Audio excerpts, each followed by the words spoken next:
ബി.ജെ.പിയെ സംബന്ധിച്ച് ബി.ജെ.പി നേതാക്കന്മാർക്കിടയിൽ ആത്മഹത്യ വർദ്ധിച്ചു വരുന്നതാണ് നമുക്ക് കാണാൻ സാധിക്കുന്നത്. ഏറ്റവും ശ്രദ്ധിക്കപ്പെട്ടത് തിരുമല അനിൽകുമാറിന്റെ മരണം തൊട്ടായിരുന്നു ബി.ജെ.പിയിലുള്ള ഇത്തരത്തിലുള്ള പിണക്കങ്ങളും മരണത്തിലേക്ക് എത്തുന്നതൊക്കെ നമ്മൾ കണ്ടിരുന്നത്.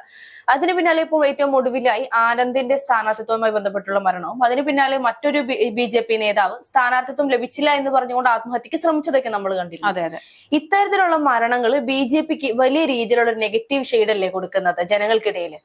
ഹർഷ പറഞ്ഞത് തീർച്ചയായിട്ടും ശരിയാണ്. കാരണം സംഭവം ഇപ്പോ തദ്ദേശ തെരഞ്ഞെടുപ്പ് വരുവാണ്. ഇത് കഴിഞ്ഞ ഉടനെ നിയമസഭാ തെരഞ്ഞെടുപ്പ് വരുവാണ്. അപ്പൊ സ്വാഭാവികമായിട്ടും സീറ്റ് നൽകുന്നതുമായി ബന്ധപ്പെട്ട തർക്കങ്ങൾ ഉണ്ടാവാം, നല്ല കാര്യങ്ങൾ ഉണ്ടാവാം. പക്ഷെ ഈ സമയത്തൊക്കെ നമ്മളുടെ അണികളെ അല്ലെങ്കിൽ നമ്മുടെ പ്രവർത്തകരെ ചേർത്ത് പിടിക്കുക എന്നുള്ളത് ഏതൊരു പാർട്ടിയെ സംബന്ധിച്ചും പ്രധാനപ്പെട്ട ഘടകമാണ്. അതെ, തീർച്ചയായിട്ടും. അപ്പോ സ്വാഭാവികമായിട്ടും ഒരു സ്ഥാനാർത്ഥി നിർണയ സമയത്ത് നമ്മൾ എല്ലാ പ്രവർത്തകരുടെയും അല്ലെങ്കിൽ അവരുടെ അഭിപ്രായങ്ങൾ ചോദിച്ചറിയുക, അവർക്കും കൂടി സമ്മതമായ രീതിയിൽ കാര്യങ്ങൾ കൊണ്ടുപോവുക. കാരണം മുന്നോട്ടുള്ള ഒരു പ്രവർത്തനത്തില് നമ്മളുടെ പ്രവർത്തകരുടെ താല്പര്യം അല്ലെങ്കിൽ അവരുടെ ഒരു ഒത്തൊരുമ നമ്മളുടെ പാർട്ടിക്ക് അത്യാവശ്യമാണ്.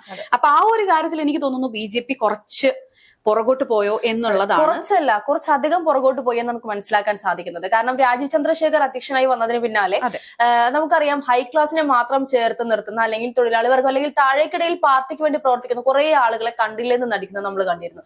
ഈ അനിൽകുമാറിന്റെ മരണം, അതുപോലെ തന്നെ ഈ ആനന്ദ്, ഏറ്റവും ഒടുവിൽ ആനന്ദിന്റെ മരണമൊക്കെ പറയുമ്പോൾ പല നേതാക്കന്മാരും പറയുന്നത് നമ്മൾ കേട്ടിരുന്നു, ഇവരുടെ മരണമൊന്നും പാർട്ടി ഒരു രീതിയിലും ബാധിക്കില്ല എന്ന്. പക്ഷെ ജനങ്ങളെ സംബന്ധിച്ച് അവർ നോക്കുന്നത് ജനങ്ങൾക്ക് വേണ്ടി പ്രവർത്തിച്ചിരുന്ന, ജനങ്ങളുടെ കൂടെ ചേർന്ന് നിന്നിരുന്ന നേതാക്കന്മാരെ മാത്രമാണ്. അതിനപ്പുറത്തേക്ക് പാർട്ടിയുടെ ഏത് തലപ്പത്തിരിക്കുന്ന വ്യക്തിയാണെന്നുള്ളത് ഇവർ നോക്കേണ്ട ആവശ്യമില്ല. ഇവർക്ക് സഹായം ചെയ്യുന്ന അല്ലെങ്കിൽ ഇവരുടെ കൂടെ ചേർന്ന് നിൽക്കുന്നത് ആരാണോ അവരെയാണ് ജനങ്ങൾ ഇഷ്ടപ്പെടുന്നത്. അതിനപ്പുറം മാത്രമാണ് ഈ പറയുന്ന നേതാക്കന്മാർക്ക് പാർട്ടിയിൽ ജനങ്ങളുടെ മനസ്സിൽ സ്ഥാനമുള്ളൂ എന്നുള്ളതാണ്. ഈ അണികളെ മാറ്റി നിർത്തിക്കൊണ്ട് അത് ഏത് പാർട്ടിയാണെങ്കിലും, ബി.ജെ.പി ആയിക്കോട്ടെ, കോൺഗ്രസ് ആയിക്കോട്ടെ, കമ്മ്യൂണിസ്റ്റ് ആയിക്കോട്ടെ, ഏത് പാർട്ടിയാണെങ്കിലും അണികളെ മാറ്റി നിർത്തിക്കൊണ്ട് എത്രത്തോളം അവർ പ്രതീക്ഷിക്കുന്ന വിജയം അവർക്ക് സാധ്യമായിരിക്കും കേരളത്തില്? എനിക്ക് തോന്നുന്നു അങ്ങനെ ഒരു വിജയം സാധ്യമാണെന്ന് എനിക്ക് തോന്നുന്നില്ല. അതായത് അണികളില്ലെങ്കിൽ പാർട്ടിയില്ല. അതെ, അണികളുണ്ടെങ്കിൽ മാത്രമേ അവിടെ പാർട്ടി ഉണ്ടാവുകയുള്ളൂ. അണികളുടെ പ്രവർത്തനം ഉണ്ടെങ്കിലേ ആ പാർട്ടിക്ക് വിജയം കൈവരിക്കാൻ സാധിക്കുകയുള്ളൂ. ഇപ്പൊ എത്ര വലിയ കേഡർ സംവിധാനമാണെന്ന് പറഞ്ഞാലും അണികളുടെ താല്പര്യങ്ങൾ അല്ലെങ്കിൽ അണികൾ എന്തു പറയുന്നു, പ്രവർത്തകർ എന്തു പറയുന്നു, അവരെ കൂടി ഉൾക്കൊണ്ടുകൊണ്ട് മാത്രമേ സാധിക്കൂ. ഇപ്പൊ നമ്മൾ പറയുകയാണെങ്കിൽ ഇപ്പൊ ആനന്ദ് കെ തമ്പിയുടെ മരണം ആത്മഹത്യയാണ്. അതും സീറ്റ് നിഷേധവുമായി ബന്ധപ്പെട്ടുള്ള ഒരു പ്രശ്നത്തിലാണ് അദ്ദേഹം ആത്മഹത്യ ചെയ്തത്. നമ്മൾ ഈ ഒരു ഘട്ടത്തിൽ പറയുമ്പോൾ പ്രത്യേകിച്ച് തദ്ദേശ സ്വയംഭരണ തെരഞ്ഞെടുപ്പ് വരികയാണ്. ഈ ഘട്ടത്തിലാണ് ഒരു പ്രവർത്തകൻ, ബി.ജെ.പി പ്രവർത്തകൻ ആത്മഹത്യ ചെയ്യുന്നത്. എന്തുകൊണ്ടാണ്? സീറ്റ് നിഷേധവുമായി ബന്ധപ്പെട്ട്. അതായത് സീറ്റ് നിഷേധത്തിൽ അദ്ദേഹത്തെ തഴഞ്ഞു എന്നുള്ളതാണ് കാരണം. അല്ല, ഇത് മാത്രമല്ല കാരണം. അതിനപ്പുറത്തേക്ക് ഒരു ഗുണ്ട മാഫിയ അല്ലെങ്കിൽ ഗുണ്ട നേതാവിനാണ് അവിടെ ഒരു സീറ്റ് കൊടുത്തത് എന്ന് പറയുമ്പോൾ സ്വാഭാവികമായും ആലോചിച്ച് നോക്കൂ, ക്രിമിനൽസിനെ ചേർത്ത് പിടിച്ചുകൊണ്ട് പോകാം എന്നുള്ളൊരു തന്ത്രമാണ് ബി.ജെ.പി പയറ്റിക്കൊണ്ടിരിക്കുന്നത്. ബീഹാറിലെ ഇലക്ഷൻ കഴിഞ്ഞ സമയത്ത് പറഞ്ഞിരുന്നു, ബി.ജെ.പി ഭീഷണിപ്പെടുത്തിക്കൊണ്ടാണ് വോട്ട് പിടിച്ചത്. 10,000 രൂപയോളം സ്ത്രീകളുടെ അക്കൗണ്ടിലേക്ക് ഇട്ടുകൊടുത്തു എന്ന് പറയുമ്പോൾ അതേസമയം തന്നെ ബി.ജെ.പി ഇവിടെ ജയിച്ചില്ലെങ്കിൽ 10,000ന്റെ മുതലും പലിശയും ചേർത്ത് തിരിച്ചടക്കേണ്ടി വരും എന്നുള്ളൊരു ഭയം കൂടി അവരുടെ ഉള്ളിലേക്ക് ഇട്ടുകൊടുത്തു എന്ന് പറഞ്ഞുള്ള വാർത്തകളുണ്ട്. സ്വാഭാവികമായും ഈ പറയുന്നത് പോലെയുള്ള ഭീഷണിപ്പെടുത്തലുകളിലൂടെ വോട്ട് പിടിക്കാമെന്നുള്ള അതേ തന്ത്രം തന്നെ കേരളത്തിൽ പയറ്റിക്കൊണ്ട് ബി.ജെ.പിക്ക് ഒരു പടി കൂടി ഉയരാമെന്നുള്ളൊരു മിഥ്യയായ പ്രതീക്ഷയാണോ ബി.ജെ.പി നടത്തിക്കൊണ്ടിരിക്കുന്നത്? സാധാരണ രീതിയിൽ നമ്മളൊന്ന് പറയുകയാണെങ്കിൽ ഇപ്പൊ സുരേഷ് ഗോപിയുടെ വിജയം, ആ വിജയത്തിന് ശേഷമൊക്കെ പറയുന്നത് ബി.ജെ.പി ഇത്തവണ ഒന്നുകിൽ തദ്ദേശ സ്വയംഭരണ തെരഞ്ഞെടുപ്പ് അതല്ലെങ്കിൽ നിയമസഭാ തെരഞ്ഞെടുപ്പ് ഇനിയും ഒരു അക്കൗണ്ട് തുറക്കും എന്നുള്ളതാണ്. പക്ഷെ ഇത്തരത്തില് മരണങ്ങളാണ് സംഭവിക്കുന്നത്. അത് വെറും ആരോപണങ്ങൾ മാത്രമല്ല, ആളുകൾക്ക് അവരെ ചേർത്ത് നിർത്തുന്നില്ല എന്ന പേരിൽ മരണങ്ങളാണ്, ആത്മഹത്യകളാണ് പ്രവർത്തകർ നടത്തുന്നത്. അപ്പൊ സ്വാഭാവികമായിട്ടും ഈ പറയുന്ന സീറ്റ് നിഷേധം അല്ലെങ്കിൽ നമ്മൾ ഈ ഒരു ഘട്ടത്തിൽ പറയുകയാണെങ്കിൽ തദ്ദേശ തെരഞ്ഞെടുപ്പ്, നിയമസഭാ തെരഞ്ഞെടുപ്പ്, ഈ ഘട്ടത്തിൽ അണികൾ അല്ലെങ്കിൽ പ്രവർത്തകർ മാറി നിൽക്കുമ്പോൾ അല്ലെങ്കിൽ അവരുടെ കാര്യങ്ങൾ കേൾക്കുന്നില്ല എന്ന് കാണുമ്പോൾ, ആളുകൾ മാറി നിൽക്കുമ്പോൾ എനിക്ക് തോന്നുന്നില്ല ബി.ജെ.പി അക്കൗണ്ട് തുറക്കുമെന്നുള്ളത്. കാരണം ഇപ്പൊ ഈ സംഭവിച്ചിരിക്കുന്ന അനിഷ്ടങ്ങളെല്ലാം തന്നെ ബി.ജെ.പിയെ പ്രതിരോധത്തിലാക്കും എന്നുള്ള കാര്യത്തിൽ ഒരു തർക്കവുമില്ല. കാരണം ഇത് ഓരോ ദിവസം കഴിയുന്തോറും ഈ ആനന്ദ് കെ തമ്പിയുടെ മരണം പ്രധാനപ്പെട്ട ചർച്ചാ വിഷയമാക്കി മാറ്റുകയാണ്. അതുകൂടാതെ കോൺഗ്രസ് ആയിക്കോട്ടെ, CPM ആയിക്കോട്ടെ, ഇതൊരു പ്രധാന ആയുധമാക്കി മാറ്റുകയും ചെയ്യുന്നുണ്ട്. പ്രത്യേകിച്ച് ഈ തൃക്കണ്ണാപുരം പോലുള്ള മണ്ഡലം അദ്ദേഹം നിൽക്കാൻ ആഗ്രഹിച്ചിരുന്ന, തനിക്ക് ഉറപ്പായും സ്ഥാനാർത്ഥിയാവാൻ സാധിക്കും അല്ലെങ്കിൽ പാർട്ടി തന്നെ ആ കർത്തവ്യം ഏൽപ്പിക്കുമെന്ന് വിചാരിച്ചിരുന്ന ഒരു മണ്ഡലമായിരുന്നു. അപ്പോൾ അവിടെയാണ് തന്നെ തഴഞ്ഞത്. അതും ഭാര്യയും മക്കളും ആരും ഉണ്ടായിരുന്നില്ലാത്ത സമയം നോക്കിയിട്ടാണ് അദ്ദേഹം ഒരു ആത്മഹത്യാ കുറിപ്പും അവിടെ എഴുതി വെച്ചിട്ടുണ്ടായിരുന്നു. ഈ പറയുന്ന ഇദ്ദേഹത്തിന്റെ മരണം ബി.ജെ.പി പ്രവർത്തകർ ആ വീട്ടിലേക്ക് എത്തിയപ്പോ ആ വീട്ടിലേക്ക് കടക്കാൻ പോലും അദ്ദേഹത്തിന്റെ വീട്ടുകാർ സമ്മതിച്ചിരുന്നില്ല. അപ്പോൾ പാർട്ടിയെ അത്രയധികം ഇഷ്ടപ്പെട്ട് സ്നേഹിച്ച് ആ പാർട്ടിക്ക് വേണ്ടി ജീവിച്ചുകൊണ്ടിരുന്ന ഒരു വ്യക്തി മരിക്കുമ്പോൾ സ്വാഭാവികമായിട്ടും തീർച്ചയായിട്ടും അത് BJPക്ക് തിരിച്ചടിയാകും എന്നുള്ള കാര്യത്തിൽ യാതൊരു സംശയവും ഉണ്ടാവില്ല.